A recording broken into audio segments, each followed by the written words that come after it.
We're talking now with Sinéad Hayes, who works with Fingal County Council. We find out what she does and how she does it. But very first thing to do is to welcome you to Disability Matters. Thank you so much. Great to talk to you. So you might start by telling us how in the name of God did you end up working with Fingal County Council? Well, I'm not there very long actually. I'm there just 4 months. So I started working in the Community Development Office. I'm one of the, I'm not actually sure how many of us there are in terms of community officers, but I look after special projects. So I work across all of Fingal, and I work on kind of things that come up in our calendar, projects that happen throughout the year, such as Fingal Inclusion Week, which is happening this week that we're chatting. Very good. So that enables me to work with all the communities across the county. The majority of the community officers would work just in a specific area. Yeah. So I'm still quite new, pretty fresh in the door. Very good. And tell me, what does the group set out to do? What's the objective of the Community Development Office? I suppose there's a lot of elements to it. It's community development being the key. Again, like, I'm only in the door, so I'm probably not the most experienced person to talk about it. But typically, community officers, when they're working on the ground with communities, it's to kind of, they could be working with them when they're starting to set up as a group.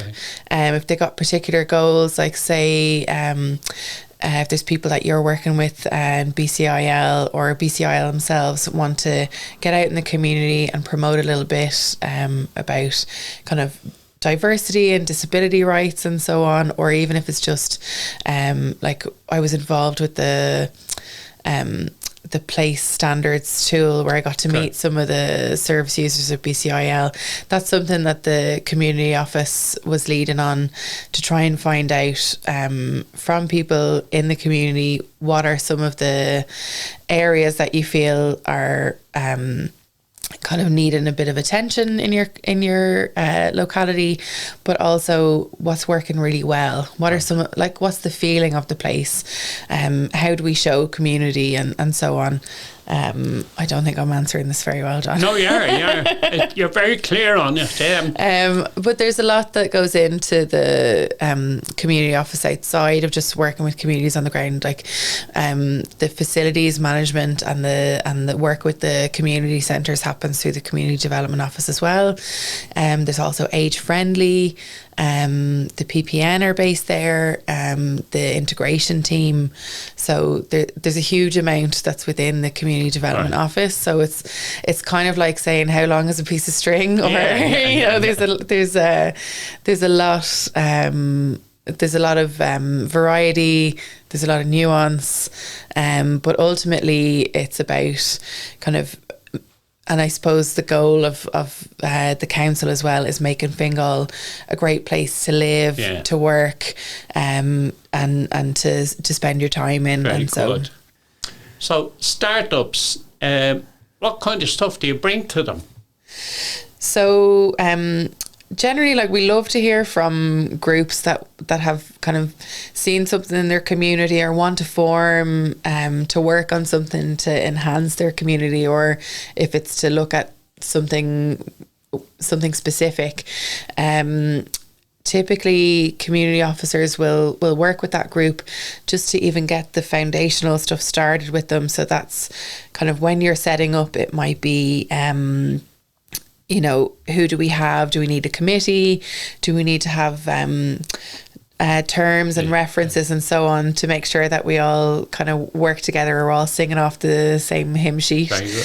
And then following that, the community office will work to build capacity. So you might decide we're going to set up a residents association. Well, the community office might be able to deliver training or something like that to try and kind of give people the necessary skills they need to work within their own community groups, because generally people are doing it on a voluntary basis. So the community office tries to support that kind of upskilling or capacity building as much as possible. And then when the group is kind of up and running, there's usually some funding that the council can provide through the Millions? community. It's not millions, no. It really depends on what people want to do. Yeah. There's usually a cap on it, but that would be like, I think for well-established groups, it could be up to €3,000. Okay. Don't say that. Because that's what they look for. That's okay. Yeah. I think this year is one of the first years where people have really come in for the limit. Yeah. And it's great to see what groups are able to do with that. It's really varied as well.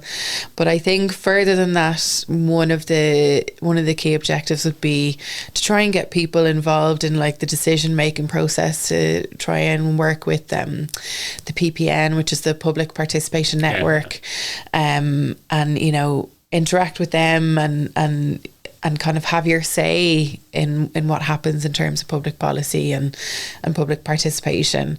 So it's not necessarily a quick line into... No, but it's an important line. Yeah. And that's the big takeout from it. And I think development can be very slow and that can be frustrating for the people involved in it. But the community officers are always there to, they work with groups sometimes for years as well, because groups evolve too, or you might get there might be something that links you with another group that you get to work in collaboration. So there's lots of kind of ways in which the community development office support communities to do what they want to do. It's quite as long as it's quite an important job, isn't it? Yeah, well, I think so. I mean, I think... I can see how it is. Yeah, and I think, being new to the office as well, I can definitely see how passionate people are about this work. And then being out and about this week with Fingal Inclusion Week, getting to meet the groups and seeing how much it means to them is so important as well. So you're like, how did you end up in this work? I'm like, I'm really glad to be here, actually. I'd say so, yeah. It's great. And you met our peer support group. Yes, that's right. It was lovely. It was great to hear from people kind of just what the support means. Yeah. And I'd met some of them. I think I mentioned at the Play Standards tool kind of research piece. And I hadn't really understood, I suppose, some of the barriers that people face, and it's, I suppose, your show and speaking to the peer support group as well gives a bit more insight into how that's navigated, or kind of how we can affect change in certain areas, but also just the day-to-day importance of that for people. There was one woman that I was chatting with, and she seemed to be very social and really relies heavily on getting from A to B is the biggest challenge. But it was so nice, I suppose, and it was such a cold day as well to come into such a cozy and welcoming atmosphere, and to learn a bit more. I had a lovely tour of the building, got to learn a bit more about kind of the service. And now, how many are on the team? It's a really good question that I wish I had the answer to. That's okay. Don't worry. How many have you met? How many have I met? So, as I mentioned, we've got age friendly, we've got the facilities, we've got the area teams, the PPN, the local authority integration team. So it's somewhere around somewhere in there is your group. 24 maybe. Very good. Very good. I'd guess. One thing that we always complain about, I always complain about, because the people that use our service, they rely on us. Yeah. And all of our work is done on community service. Community service is 3 years on, and that's it. Unless you're older, like myself, and you stay there till you retire. Yeah. And they build up relationships with the people that it takes a while to, because people with disabilities are generally they wait and wait, and it takes a while to build a relationship. Yeah. And then they're gone. Biggest problem. Yeah. Just wanted to tell you that. Yeah, I didn't realise that either, I suppose. Yeah, because 3 years isn't a long time. It's in the 3 grand years is a long scheme. time. Yeah. It seems to me that you build up a big relationship and then you're gone. And for the person you leave behind, they have to spend a long time forging another relationship. Yeah. And so on. And So, trust and everything big else that problem. goes with it. Yeah. And the other thing is that almost all of the groups that you will talk to are they're all community groups that either have no funding or very little funding. Yeah. That's another issue. I know that you have a limit to what you have to do, but most of them are supported by the HSC. Yeah. But the HSC is coming to the end of their budget and there's no money available anymore. Okay. So that's a problem. Yeah, it is. I suppose from our side, obviously, yeah, there is a limit, but it doesn't mean that groups still can't get in touch and work with the community officer, because I know that community officers have helped to look at kind of accessing other funding and stuff as well. So that's part of the role, I suppose, is resourcing and working together to resource the group. That's it. So potentially there's things that community officers can support with, in terms of looking outside of what's already there or what might be coming up for funding available for groups. Because we would have some groups that work not only with our department and community, but might work with sports or environment, and they might be different projects, but it's the same group. Kind of, they've got goals and objectives, and they're trying to find ways of getting there through various different types of supports. And it takes a while for groups to evolve. That's true. Yeah. And people come and go, and eventually you're left with a core team. Yeah. Yeah. The money you have available is not available for a specific purpose. What I mean by that is, we got some money for someone way back, and it was for a van. Oh yeah. And that was your purpose in the story. Are you similar? It would be. It kind of depends. So we have eligibility criteria. So as long as it's within what's eligible, it's okay. Like there's caps on certain things. Of Like, course. but generally it's kind of up to the group to decide what they want to use their funding for. Now they have to put in a plan, Of course, which includes a financial plan. So you'd have to look at, costing everything, and it gets paid in kind of sections, so you're not necessarily getting the whole lot up front, but you might get it in kind of 3 lots of payments or so on. It just depends on what the group comes in for.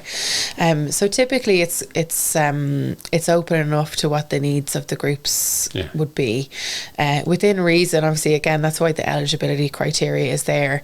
And then throughout the year, then we have additional funding available through the likes of the bursaries.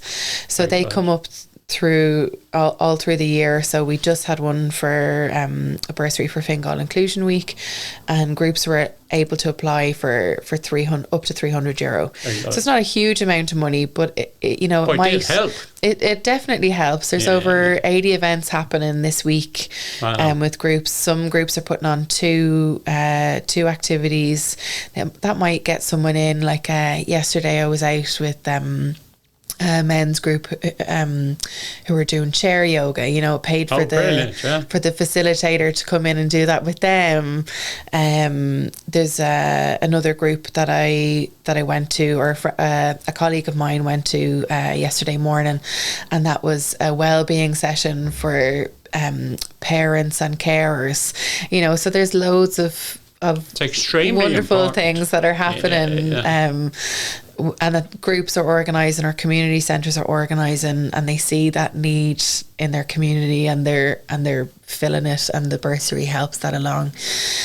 So the next one that we have coming up is in March. It'll be for International Women's Day, and I think events happen all around it. Women's Day again. I know. It's very important. It was International Men's Day yesterday, actually. So happy Very International Men's Day. But we had we had a couple of groups do their Inclusion Week activities yesterday to mark International Men's Day. Oh, very good. And our office worked in collaboration with one of the centres and the Fingal Men's Shed group to put on a big event for the men of the Men's Shed in Fingal. Very good. So there's lots that can happen with it, and even that, like, that kind of networking or just getting to get out and meet people and feel a bit more a part of your community. It definitely helps with all of that. And is your future the same? Who knows what tomorrow holds, but I hope that I'll stay in this role. I do enjoy the variety of it and getting to be across all of the county, but you know, just like you were talking there about how things change, I could get to the end of a year and be told, actually, we're going to move you on over here, and that would be very welcome also. I think the greatest part of what you do is meeting people, definitely networking, and making relationships. The relationships are so important because you have to trust each other to be able to work together, I think. But it's great to see, like, there's so much that volunteers and community groups are doing, and if we can do anything to kind of support that, then that's important to us. But it's the work the communities are doing that's of most importance. You know? Well, we wouldn't do the job if we weren't supported by teams like yourself. That's great. And all of these events would have to come out of what we have, and we don't have a lot. But look, so be it. Sinead, thank you so much for talking to us at Disability Matters. Thank you so much, Sean. I really enjoyed that. Me too. I hope we'll chat again soon. You will indeed.